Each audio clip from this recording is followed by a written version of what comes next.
मेरा नाम माही है। मैं हूँ 10 साल की और मुझे 2 साल से बहुत ही ज़्यादा छींके, नाक और सिर में दर्द बहुत ही ज़्यादा था। धूल मिट्टी में भी नहीं खेल सकती थी।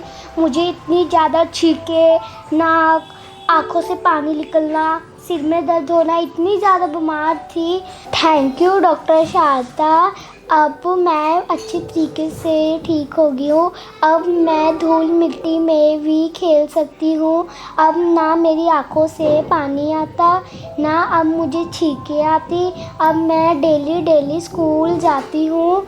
आपका बहुत बहुत धन्यवाद हो। Thank you doctor.